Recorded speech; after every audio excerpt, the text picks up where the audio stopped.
La inspiración jamás es que de pronto, mientras estás ante tu mesa, cuando menos te lo esperas, baja una especie de hada y te sopla al oído el texto terminado. Inspiración puede ser una anécdota que escuchas o una noticia. Puede ser el conocimiento de un lugar, de un entorno que te parezca atractivo y en el cual te imagines o te preguntes qué cosas podrían ocurrir. Puede ser un personaje o incluso una persona que te interese y al cual o a la cual le quieras inventar acontecimientos, le quieras inventar sucesos. En realidad, la inspiración puede ser casi cualquier cosa. Puede ser el comienzo de una historia, puede ser un final, puede ser un suceso en medio que no sepamos ni para dónde va ni de dónde viene y que justamente nos impulse a tratar de inventarlo.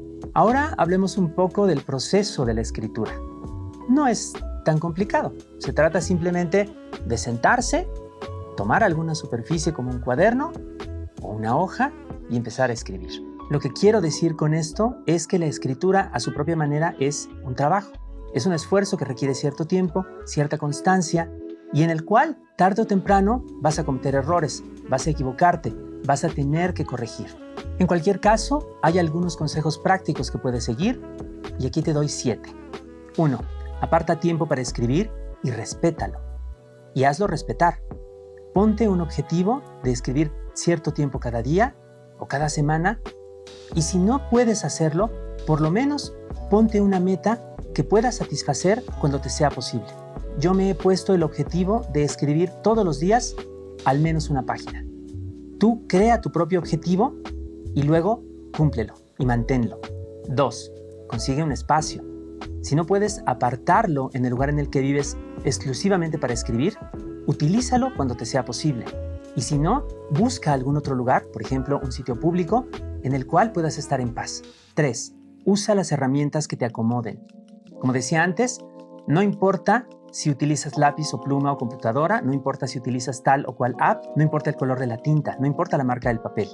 Lo importante es que te sientas a gusto con aquello que eliges y que puedas trabajar cómodamente. 4. Toma algunas decisiones iniciales. Piensa en personajes que te gustaría tratar, en escenarios que te gustaría explorar, en elementos de historias como trama, estructura, perspectiva con los que te gustaría experimentar. 5. Date la oportunidad de experimentar. Si ciertos elementos de los que estás tratando no funcionan, prueba a cambiarlos por otros. Usa otra perspectiva, cuenta otros sucesos. Date la oportunidad de cambiar de opinión. 6. Piensa en un final tan pronto te sea posible. No solamente un final para tu historia, sino para el proceso. Es muy fácil quedarse perpetuamente escribiendo, revisando, corrigiendo y nunca terminar una historia.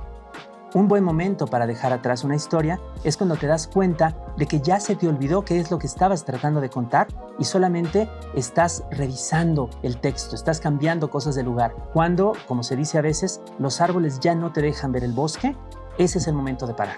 7. No te sientas mal si una historia, pese a todo, resulta ser insatisfactoria. De los errores también se aprende y a veces incluso se aprende más de los errores que de los éxitos. Todo es parte del mismo proceso de la escritura y todo proceso de escritura es también un aprendizaje. Nunca dejamos de aprender mientras estamos escribiendo. Toma en cuenta estos consejos en el momento en el que te pongas a trabajar con tus propias historias. Recuerda que va a ser tu proceso, va a ser tu propio camino de aprendizaje y que puedes llevarlo a tu propia velocidad, a tu propio ritmo y de acuerdo con tus propias necesidades.